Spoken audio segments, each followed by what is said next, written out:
Disclaimer. The views and opinions expressed in this program are those of the speakers and do not necessarily reflect the views or positions of any entities they represent. Listener discretion is advised.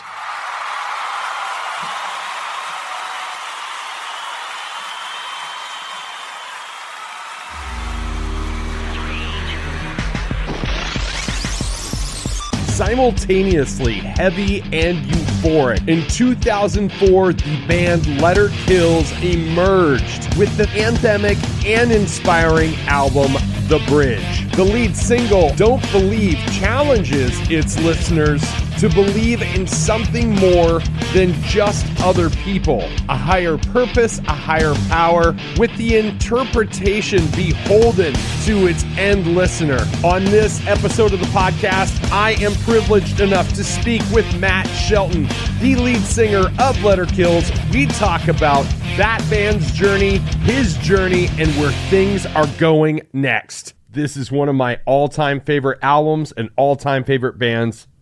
Ladies and gentlemen, this is Caught on the Mic.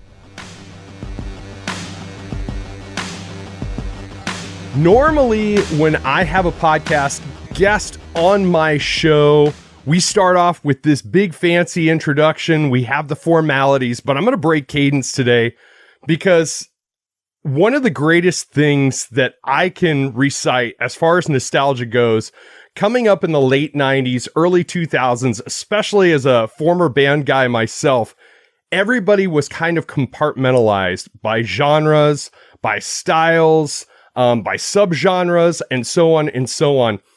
In 2004, an album came out that really spoke to me because it was a rock band just being a rock band again. And that band was Letter Kills, and that album was The Bridge. I was in a band called the Reagan Era at the time, citing my 80s influences. And it was great to hear a band that was just putting forth stuff. I don't know how to describe it, but it was very akin to what I was into, like Guns N' Roses, like anthems, raise your fists in the air. And I'm very privileged to have my new friend, Matt Shelton from Letter Kills, on this episode of Caught on the Mic today. How are you, my friend? Good, Mike. Thanks for having me, man. What an intro. That sets it up really well. You should do that every time. You should talk about Letter Kills every single intro. If people let me, I probably would. And they'd be like, man, enough about your personal music tastes already. Yeah. So how are you doing? How's things going in Fort Worth, Texas? That's where you're at right now. It is, man. It's where I grew up. And things are going well. I'm married. Been married for 17 years, got a 6-year-old daughter named Flora, and we live in downtown Fort Worth. That's awesome. So life's going good, man. Just playing music, working at a church, and that's about it. Yeah. That is amazing. Let's set the table with your origin story, how you got into music and where you found yourself up to the moment when Letter Kills was formed. Yeah, so I started playing guitar when I was 12 years old. Got a guitar, my first guitar for Christmas. And first song I learned on the guitar was Come As You Are by Nirvana. And I was swept up in all of the early 90s glory. And when music started to have feelings. That just kind of took over really any kind of desire or passion I had. I was really into sports at the time as a kid. And so played in bands all through high school, just kind of as a hobby with my best friends. And I was in, at one point, I think 4 different punk bands, and playing as much as I could in little dive clubs anywhere that we could get as high school kids. And then I graduated high school in 2000 and really started to think about, okay, how do I actually turn this into something? How do I make this something that I can do? And get it to more people. And so I quit my band because that's what you do when you want to, start pursuing music, and got an opportunity to go play bass for a band that was starting up in Southern California. And a guy named Mike Kelly was passing through, who I'd met as he had toured through. Him and Tim Cordova, who was the lead guitar player for Letter Kills, they had a band, a hardcore band that they were in together called Point of Recognition. Some early 2000s, late 90s hardcore, coming out of Southern California. And they wanted to start a new band that was just kind of more of a pop rock type band. And they were looking for a bass player. So the singer Mike was passing through Texas to see his girlfriend in Mississippi, and ran into him at a venue. And he said, "Hey, come out to California. We're starting a new band. We need a bass player." I told him no. I didn't really, I always wanted to be kind of the front man. That's kind of what I feel like I was destined to be. And so I told him no. And for 2 weeks, I just was haunted by the question, why not? And then decided to take him up on it. So I bought a one-way ticket to California. There's a lot more to the story. I'm just kind of flying through it, but to get us to Letter Kills. So bought a one-way ticket, hit up Tim, who hadn't heard that I had been invited to join the band at this point. So I was the first to let him know that Mike had invited me. And he was like, "Well, great." And I was like, "Well, when do you want me out there?" And he's like, "Well, we got a show in 2 weeks. If you want to get on out here, we can put something together and do it." So they had just started writing. The day that I was scheduled to fly out, that morning, I called Tim, and this is pre-cell phone, so I'm hitting him up in his apartment and in Temecula, California, or Murrieta, California, and said, "Hey, my flight gets in at this time. Can you pick me up?" And he's like, "Hey, I got some bad news." He's like, "Mike's gonna stay in Mississippi. He's not coming back to California, and so there is no band to join. There's nothing really for you to come out here for." And so, but I had already bought my ticket at that point. And so I just asked him, I was like, "Well, since you're just starting a new band, why don't we just start something together? Would you be down for that? And I'll come out and I'll sing and I'll play bass and we'll just kind of roll with it and figure out from there." So flew out to California, met our drummer, Paul, who is the drummer for Letter Kills. He met him at our first practice. And it was very much a meet and greet situation. Didn't know either of them really well. Didn't know drummer at all. And and we took it from there. We started as a 3-piece, and the rest is history. That's amazing. So what was the process like putting those first songs together? Was it stuff that you had already kind of had in the works in a notebook someplace, or how did you structure that first set of songs for Letter Kills? Yeah, so it was a combination of that. So Tim had already kind of been working on some songs for this new band that he had, the idea of the band that he had. And him and Mike had worked together one song that ended up being Lights Out. And so the first track on the album, The Bridge. And I kind of rearranged the melody a little bit to kind of make it my own, wrote my own lyrics to it. It kind of goes back to the idea of even the frontman thing. I have to really believe what I'm singing. It's really hard for me to kind of sing someone else's song. I'm a 4 on the Enneagram for any of you Enneagram people. And so it's very important to me that I connect with the music. And so wrote my own lyrics, kind of worked it out from there. So we had kind of that idea. And then also coming from, as a songwriter, I was always writing for all of my bands. And I had some songs. I had this acoustic project that I started called Friend of August when I was about 16, 17. And I had written 2 and they were really dashboard confessionally, just me and an acoustic guitar type thing. And 2 of the songs ended up being Letter Kill songs. One of them was on our original 3-song demo that got us signed on Island F Jam. And it was a song called 7 Months. And I think you can find it online. I think you can find it, like, Google search 7 Months, Letter Kills. And it's a power ballad. It turned into like this super big power ballad. It kind of helped us start to see that November Rain, that Guns N' Roses kind of start to come out in us musically. And we really liked that. We really liked it being influenced from that. And it came out really naturally for us. So that was the starting point. And then actually making the record on The Bridge, a song called Carry You. And real, heavy guitar riff on the verses, and then just kind of a soaring, melody on the chorus. So that chorus, "My Son, Let Me Carry You," came from an acoustic song I'd written when I was like 17. That's awesome. And so I just kind of applied that to the song. And so we started that way, just kind of mixing and matching. Tim was 6 years older than me, and he grew up playing guitar in the 80s, and that's all of his. I kind of really thrived off of his riffs, and so like he would kind of come up with these just really motivating and inspiring like guitar parts, and I would kind of take the energy of it, and then I would kind of add a melodic element to it on the chorus. Right.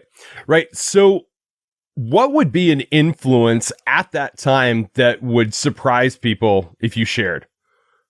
I think at that time, man, I feel like we all were pulling from different places. And I think that's, I was pulling from, Johnny Cash, Bright Eyes at the time was lyrically a really big influence for me. And just writing things that mattered, about things that mattered, especially in rock and roll. Rock and roll is notorious for not having great lyrics. And I really wanted to try. I don't know how I would argue that I did not achieve it, especially that early in my songwriting days. But I was trying. Like that was my goal. Is like I really wanted people to not just be able to turn this on when they're on a boat on the lake, but they would also be able to like really sing it by themselves in the car and connect with it, and it means something to them, And so I was pulling from that kind of world. Tim was pulling from a more metal, Iron Maiden, Guns N' Roses, Motley Crue. So Motley Crue was actually a really big driving factor when it came to how a song felt for us. We wanted our songs when we played them to feel live, like it sounds when you listen to a Motley Crue song. When you listen to a Motley Crue song, or or a Guns N' Roses song, like there's just an energy to it. And we wanted to feel that way when we played. And so that was really important to us as well. Man, I can like relate to this. We're similar boats on different seas, my friend. But yeah, exactly. Yeah. Like, and I remember, back in that era for myself with my own projects, I have not really thought about that until you mentioned it, but listening to old Motley Crue records, how every single one felt like a live performance, especially before the Bob Rock produced albums. Bob Rock made everything feel a little bit more mechanical, but before that, it was nice and raw. Yep. So getting to that point where you did the 3-song demo and started shopping it around, how did that process work? So I moved out there in 2002, May of 2002. We were a 3-piece all summer, just writing stuff. And we had played a small little show in Temecula with another band. I think they were called Roxwell, I think is at the time. It's been 20 years. But and Dustin, our rhythm guitar player, and our bass player, Kyle, and Letter Kills, were in that band. And I just remember, me and Tim just loving these two guys. They stood out like in their band. And so we just started like, side stage. Hey, why don't you come play with us? Why don't you, quit playing with that band, quit messing around and come play with a real rock band. And so we recruited them into Letter Kills in August. And it was, this is how things aren't supposed to happen, but we formed in August, played our first 5-piece. I became just a frontman, stopped playing bass, let Kyle take that, and played our first show August 10th, 2002. And in Temecula at that time, Newfound Glory was living in Temecula. And also Finch was living in I don't know if you're familiar with them, Drive Records bands. Yeah. And they were all in Temecula. Dustin, our guitar player, was good friends with the Finch guys from he went to high school with them. And so as we started playing around in Temecula in August, like our first couple of shows, we had put up 3 songs on mp3.com. And in like a matter of like 2 or 3 days, it was like over a weekend, we had something ridiculous, like 90,000, downloads at the time, and which was an insane number for online at that time. So, we were playing these little warehouse shows, and kids were just flying out the doors. Like it was awesome. It's a really fun and exciting time. And the shows were just incredible and electric and sweaty and fun, and so at that point, the Finch guys are hanging out with us at the shows, and so they go back to Drive Through, their record label, and basically told them about us and said, "Hey, you got to sign these guys. Like they're killing it." And so they invited us out to LA to do a showcase, which we did. And so they offered us a contract. Well, being young, and we didn't know, one of our guys was 17 at the time. I mean, his parents had to sign his, contract with him. And so we didn't really know what to do. And there was a local promoter in Southern California who had booked us already a couple of times. His name was Brian Valdez. And he basically was looking out for us. He's one of the good dudes, in the industry that's just looking out, loves music, and just wants to help bands succeed. And so he knew a guy who introduced us to a lawyer in Hollywood named Scott Bradford. And we sent him the contract and the 3-song demo, and he looked at the contract and he told us to give him a few days and to come back on Monday, have lunch with him, and we'll talk about the contract. So we come back a couple days later, we go up to Hollywood, have lunch with him, and meet him in his office first. And he had contracts laid out across his desk in his office from every major label. I mean, RCA, Epic, Capitol, you name it. I mean, literally it was a smorgasbord of contracts. And he just looked at us and he said, I told you not to sign it, and this is why. I think that you guys can do better, and this proves it. So let's go to lunch and talk about it. So we went to lunch, and he kind of gave us the overview of what was happening and just said, "Hey, spend the next couple months enjoying this, let them wine and dine you and take you out, and just make the most of it. But really pay attention to who actually you connect with relationally, and that you would want to hang out with, right. And that that you think you could build something with, as opposed to somebody just trying to sell you something." And Island Def Jam was that record label for us. And so we their scout in particular, Will Westfall, he's the guy that found us, that Scott had connected with. He was the first guy to come hang out with us and go to a show and see what we were like. He was a big Deftones fan. Yeah. And just really liked our live show. And that meant a lot to us because we put a lot of effort. Live was always important to us, almost more than the record. We just, like I said, from those early listens to Motley Crue and Guns N' Roses, everything we wanted that energy. We wanted to have that on stage and experience it with people in a room.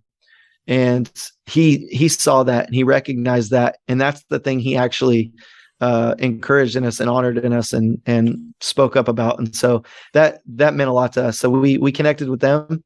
And so in November of 2002, we signed our contract over Thanksgiving with them. And that was pretty much it. Yeah. That is amazing how that lawyer in that short span of time basically took your demo and shopped it. Oh yeah. Yeah. 3 days, 3-day turnaround. That is fantastic.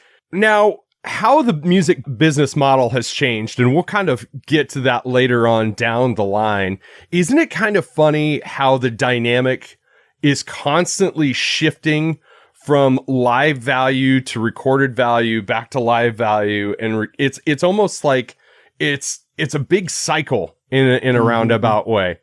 So what are some of your observations on that? I mean, I think a lot of it's no different than anything else that we're experiencing, in life in terms of what we actually want. I think, people don't know what they want. And so they tend to want, it's Damian Rice, I think, in one of his song lyrics where he says, you give me the mountains and I want the sea. It's that kind of concept where we don't really know fully what we want because we're not, nothing fully satisfies. And so we get this idea of, okay, I want to go to a live show. And then for whatever reason, we get tired of that. We get burned out on that. And then there's something really special about a record where you can be alone and you can listen to this, or you can sing along with your friends, And for me, it was I loved, looking at the liner notes and reading who made the record Yes. and reading the lyrics and like seeing what studio they were in and what, like, even location, like, oh, they recorded this in Washington State, you know, or in Seattle or whatever that was. There was a whole experience to it. And so I think just with technology and, you know, we've all heard these answers, I feel like 1,000 times, but I feel like we see the ebbs and flows of humanity in general. And I think it's no different with music. You know, we ultimately want connection. And so sometimes we can find that. And I think we find it in both places. The problem is when we feel like we can only find it in one place, you know, we can only get it, you know, through listening, you know, on Spotify, when we're alone, or we can only get it when we go to a show. And I think the perfect, you know, artist's goal is that when you go to a show, it makes you want to listen to the album because it's different. Right. But it cues up things for you and connections in the album that you didn't get without the live show, or the other way around, where you're listening to the album and you're like, oh man, but I want this connection with other people in the room singing the songs and you know, sweating it out together. Yeah. Adam from Story of the Year and I had a very similar conversation, and we were talking about the resurgence of vinyl because of the ritualistic aspects of it, and looking at the cover art and just putting that piece of wax down and dropping the needle, and how people have missed that over a certain period of time. And hopefully that brings things back full circle beyond the streaming stuff. So, of course, we can get back to that a little later on down the line, but I did want to get your thoughts on how that ebbs and flows while we were in the process of talking about the history a little bit. So you go and you record the bridge, and it drops in 2004. Yep. Let's talk about your experience after the album dropped, promoting the album, going on tour, and how your lives changed as a result. Yeah. So when we got signed, the label was very aware that we were a new band. We didn't have any fans or anything like that. So they sent us on tour. We, you know, kind of spent the next 2 years really developing as a band, and really particularly as a live band. And we were just pushing a 3-song CD at our shows and opening up for bigger bands and things like that. So we grew a lot during that time. And so when we went in 2003 to make this record, to make the bridge, we'd kind of honed in on our sound. We kind of figured out what we wanted. And we were at this kind of a crossroads where we felt like we had played these songs so much that we were already kind of at the tail end of them. Yeah. In our minds as artists, you know, and because we had been touring on them for a couple of years already before the music had even gotten out. And so we record this album, we feel good about it. We put it out, but we're already like a little bit ahead, like in our minds, like we're ready to like kind of get on with this thing, you know? Mm-hmm. And so we start touring the album, and 2004 was just incredible. I think it was incredible for a lot of people. It turns out that was a really important, you know, historical, I think, music year. There's been documentaries even, you know, made about that time period. But I think for us, you know, there was this element of like, okay, we want to get this album out. We're ready for people to finally have it in their hands, singing along the songs. We're ready to kind of step up, make that transition from an opening band to a headliner. We had intentionally just been an opener for 2.5 years. So we were ready. We're ready to take that step. But with that step came this like almost like a coming of age, I think, as a band, that meant that we all had to kind of start to ask the question, like, what is it that we want to be as a band? Because we came together so fast. From the moment we were a 5-piece, we were signed 3 months later, and then went on tour. So we were more business partners than we were friends. I mean, we were more, we didn't have that time to build that relational capital. And, you know, because of, I think, what we were doing uniquely, like what you described in your intro, I think because of that, we had all been fed from management and from record labels and from press and from fans, that we were ushering in this new, you know, I mean, our album was called The Bridge because our manager, we were in New York City, and our manager we were celebrating I think Ellie Reed had just bought or taken over at Island Def Jam Records, and we had just performed privately for him because he was wanting to check on his investment with us, and it went really well. And so we were celebrating it and getting ready for the album to come out. And he had suggested that he had called it basically, "You guys are the bridge," because our old manager, he was, I don't know how much, if Adam's talked to you about this, because Story of the Year, we had the same manager. But John Reese was, he kind of came up through the Guns N' Roses camp. He was the tour manager for Guns N' Roses. Yeah. So he recognized in us something that he saw in them, but he thought that we were going to basically be the ones to bridge this gap from like this, rock and roll era of the 80s, and bring in this new, quality lyric, emotional connection type, pop melody, more to a broader audience, and kind of bridge that gap there. And so that's where the title, The Bridge, came from, was like, we had kind of like began to live out this persona of, okay, we are the bridge for this new rock and roll to step in, that kind of involves different eras all in one place. And that really messed with us. It really starts to take a toll on like, and you don't feel it until you've got to make something new.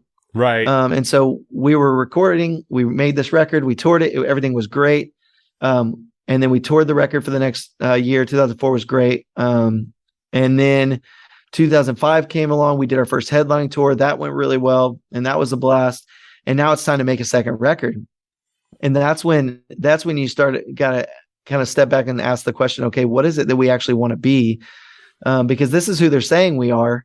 And we didn't try to be this the first time. We just did it. Right. And now we've got to try to do something. And you've probably heard this from several artists before, but it's an impossible task. Yeah. So.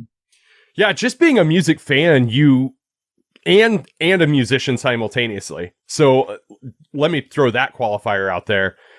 It's almost like you want to avoid the redundancy of doing what you'd already done before, but you don't want to compromise what you've already done before. So it does mess with you in a really, really, really fierce way.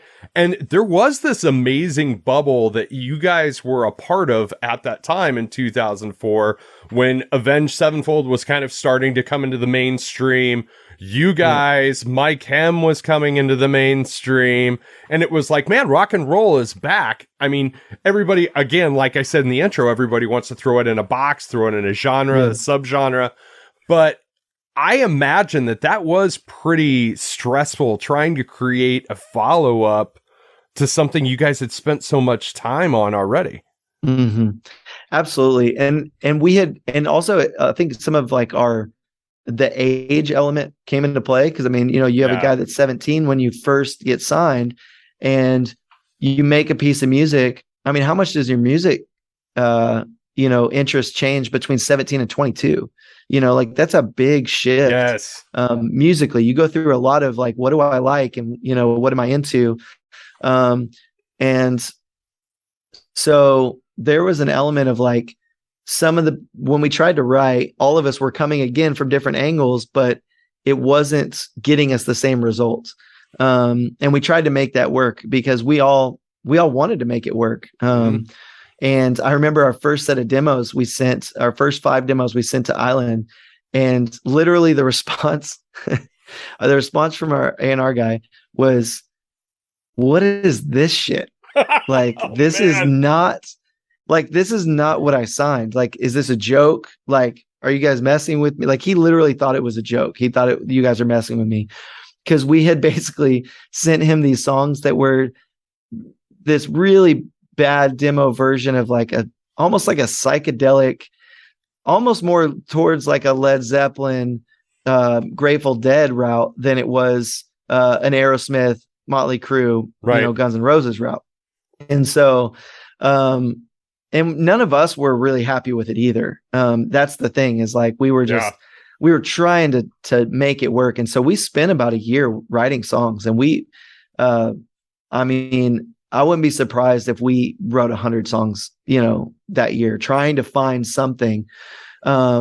Dustin at one point, our rhythm guitar player, actually left the band for a season because he wasn't really enjoying what we were doing. He didn't want to recreate what we were doing. His musical taste had changed, and our drummer's musical taste had changed, and so it wasn't fun for them anymore. Right. And so we're like, okay, well, let's whoever wants to keep doing this, let's try to keep doing it. And we tried to keep us together as much as possible. And it just, in the end, we were all just left frustrated. And so there were some other things that we'll get to. But that's like, writing those songs was just really, really difficult to recreate the magic of, once you're put in that position of now you have to perform, now you have to do this, and we have an expectation, and it's a high expectation.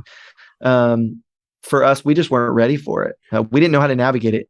Right. So if we were to do a compare and contrast, let's talk about like Finch, for example, the pivot that they made between What It Is to Burn and Say Hello to Sunshine, how it was such a like structural pivot.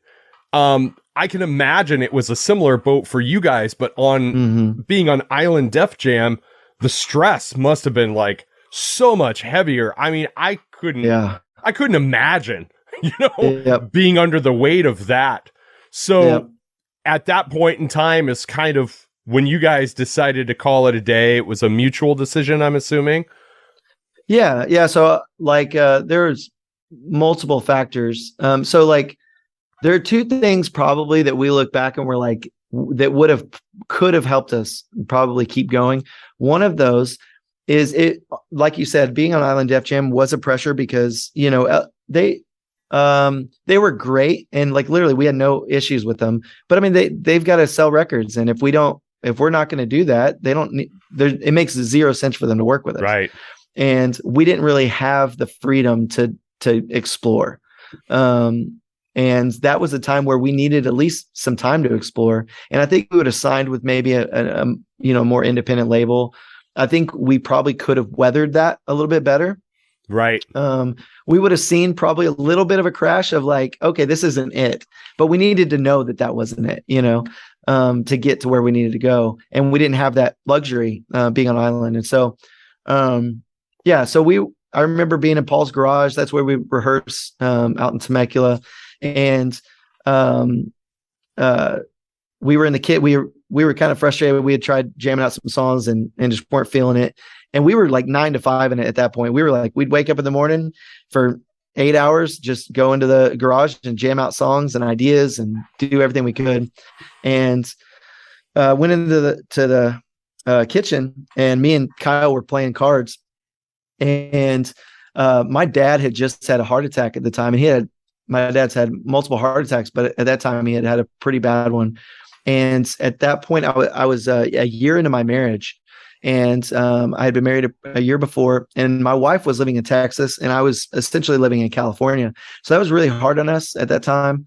And at this point, we had spent almost a year trying to make this record happen, and just nothing was clicking. And so when my dad had that heart attack, I was just like, you know what? Like, I need to go home, I need to go home and I need to see my wife. I need to be there for her. I need to be, I want to go see my dad. I don't know if he's going to make it, kind of a thing. And so I kind of left it open-ended and just said, hey, if you guys have any ideas of making this work, like, let me know. I'm going to go back to Texas. And that ended up being the end of it. We just never reconnected. We reconnected, but for music, it just kind of dissolved. And we did make an attempt to call and ask Island to drop us, so that we could potentially go sign with an independent label. Right. But even that kind of went nowhere, because at that point, the motivation and the belief, I really think that's what it was, like the belief that we could do it again was really gone from us. We had kind of lost that spark. Right. And there was a little bit of, okay, I don't think this is going to happen at this point. And so moved back to Texas and kind of started the next chapter. Yeah, I was just going to ask. So how did you personally push that reset button that brought you into the next project? Because then you took over lead singer duties with The Wedding, right? At that point? Yep. Yeah. So as soon as I quit Letter Kills, I got a bunch of phone calls from bands that had lost their singers that were established. A couple of newer bands that were starting out looking for singers, and that wanted me to sing. And at that point, like I said, I had just gone through this really hard, heavy thing. I mean, and been away from my wife for a year, and dad's in the hospital. And so I just didn't feel like I could step into that space. I really wanted to, be there for my wife and kind of redeem some of the time we had lost, and how that impacted our relationship. And so I just kind of focused on that. So I kept, turning down these offers. Dead Poetic had asked me at one point, and there was a new band at the time there that called Forever the Sickest Kids that were starting up, and they were looking for a new singer. And I remember just thinking like, they don't think this is the right fit, fit for me. And looking back, it was the right, decision. Even though they, did fine on their own. But so I was getting these opportunities. The Wedding reached out to me, and they were this Christian punk band that, like, in this sub genre of music that I had no interest in whatsoever. And so told them no. And their guitar player, Trevor, he decided once a week he was just going to call me. So once a week for 6 months, he got my number from Matt Thiessen from Reliant K, and which I later gave a really hard time about, because he would call me every week. And it got to the point where for the first few weeks, he's like, "Hey, come be our lead singer. Come be our lead singer." And I'm like, "No, not going to do it. Thanks. Appreciate it." And then he would call me and be like, "Hey man, how's it going? You doing all right? Cool. What's up?" And so we would just start talking, and we developed a friendship through those calls. And 6 months into it, the similar situation with the Letter Kills, I just was haunted by the question, why not? I did have this looming answer of like, well, this was really hard on my marriage, and it was really hard on my own heart, even just to like invest what I did with Letter Kills, and just to see it end kind of, and not even like in a glorious way, in a really kind of casual, okay, well, I guess we can't do this kind of a way. And I remember taking my wife on a date, and she looked at me across the table, and it's a crazy story. And she just was a teacher at the time. She just said, "Hey, we're both Christians, so we believe in God and talk to God and stuff." So she was like, "I was praying this morning in class," and she's like, "I feel like God told me to tell you that if you get an opportunity to go back into music, you need to do it." And she's like, and this was like not something that she would say because of how hard it was before. And without knowing anything that these bands were reaching out to me at all, I'd kind of kept that to myself because I didn't want her to worry about it. And so I was like, okay, well, I'm glad you brought this up, because I got an opportunity with this band, and I'm not super into them, but I feel like I need to take it. And so again, called them up. "Hey, I'm ready. When do you need me?" They said 2 weeks. We went on tour. Our first tour ended up being with Reliant K, and and toured with them for 6 years. So they're some of my best friends to this day.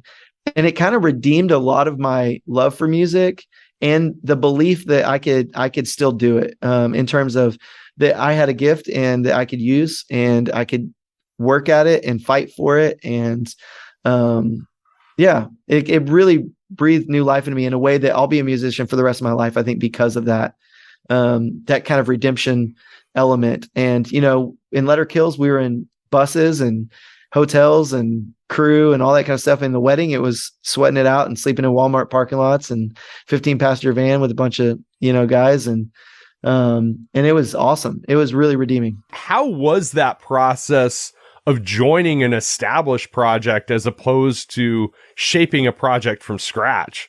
Well, I didn't like it for a lot of reasons. One, I didn't really like the music a whole lot.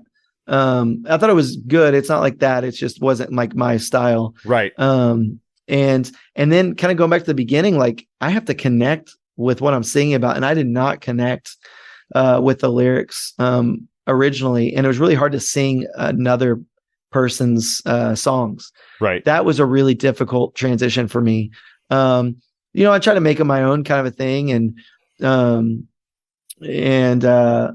Yeah, and so it was also kind of difficult because the guys in the wedding were fans of Letter Kills, and they were a little bit younger than me, and so they had, they actually were influenced by their band was influenced by Letter Kills. So that's a weird dynamic when you had previously impacted their sound, so they expected something of me too. So we had to navigate kind of that whole thing too. So I had to kind of find a new voice that fit what we were doing, because it wasn't Letter Kills. And yeah, so that took some time. But I think through that, it kind of helped me years later find my voice and reconnect with Letter Kills in a way that I had been disconnected, to where now I feel like the same person in Letter Kills that I was when I was, 22. I'm not, not maturity wise, but like definitely as an artist, like I connect with a lot better.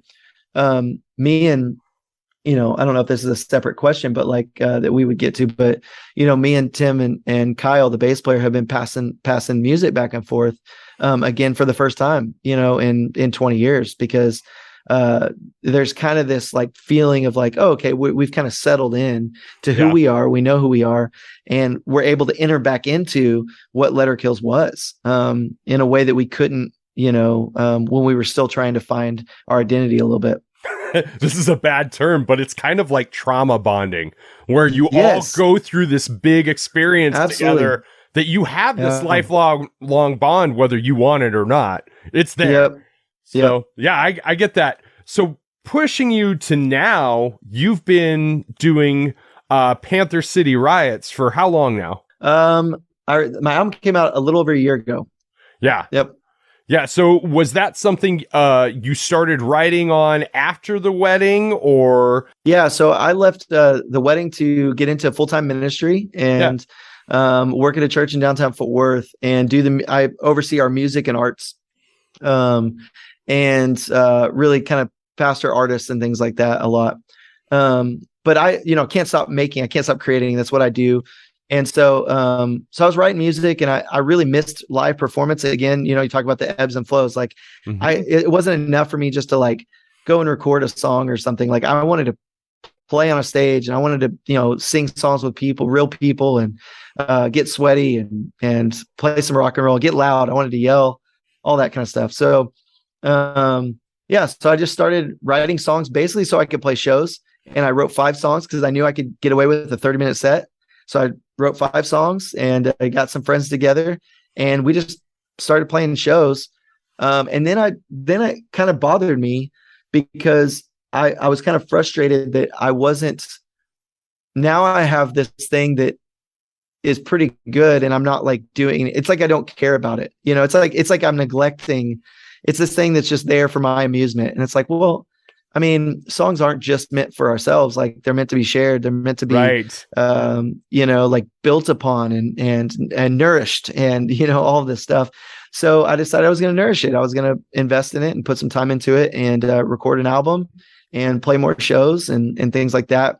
And I was really inspired by music too. There was Jack Antonoff has a band called Bleachers. He's a producer. And he was still trained back in the day, and he was a part of Fun, but he started Bleachers, and that kind of stirred this rock and roll pop thing for me that really got me ignited when I was in Letter Kills. But obviously he takes more of a Bruce Springsteen approach. But that really stirred something in me, like musically, that made me want to make music again. Yes. And I hadn't felt that in forever. And so that's really what kicked up Panther City Riots, was like this, oh man, I got to make music again. I got to play it, and I got to feel it, and I got to share it. And, so Riots kind of was birthed out of that. And that got me back into, reconnecting, with music in a way that I hadn't in a while. So, yeah. So you mentioned Damian Rice earlier, and I absolutely love that, because something tells me there's a side of you that's really into the singer-songwriter, like just a guy and his acoustic guitar type stuff. So who are some artists that excite you right now? I mean, I've been really listening. I like the new Arcade Fire record. I didn't get into them before this new record, but their first single, just I really connected with it. But his lyrics and his angst and just not enough people are. It's like a weird place to be sentimental and angry at the same time, and I feel like that's I really connect with that, like personally. Yeah. And I think so that new record is really good. Same with the last War on Drugs record. I really connected with that too, especially getting older. These guys are older musicians, and you think about the 80s. This is a thing. So this is a little bit of a sidetrack, but the in the 80s, you look at these guys like Huey Lewis and these rock and roll guys, Phil Collins, and they're older dudes that are like making this happen. This isn't a 20-year-old, kid that's like, making this happen. And as we progress, it just gets younger and younger. And there's almost like this devaluing of an older musician, unless you're already established as an older musician. And so I think there's something about that's really inspiring about like the War on Drugs and the Arcade Fire and these guys in their 40s that are like writing really good rock songs and that are meaningful and you can tell they've experienced life. Yeah. Like they're coming from something, and so that's inspired me a lot for where I'm at right now in life. I just turned 40 and I want to write songs that inspire people and that really where I can allow myself to feel kind of my life experience a little bit, I was cruising Spotify. Now I'm going to sound like Uber Creeper here. As an olive branch off your Riots project, you had created a Spotify playlist, and I had found a lot of stuff on your Spotify playlist that said, I can so relate to these selections of music. And like I'm a huge fan of Jason Isbell. And you wouldn't know that from the projects that I've been in, that I was into this alt country stuff. So hearing that you were inspired by Johnny Cash at one point in time and referencing Huey Lewis and a Damian Rice, it speaks a lot to the sincerity and the integrity of your writing process for your more well-known project, Letter Kills. Mm-hmm.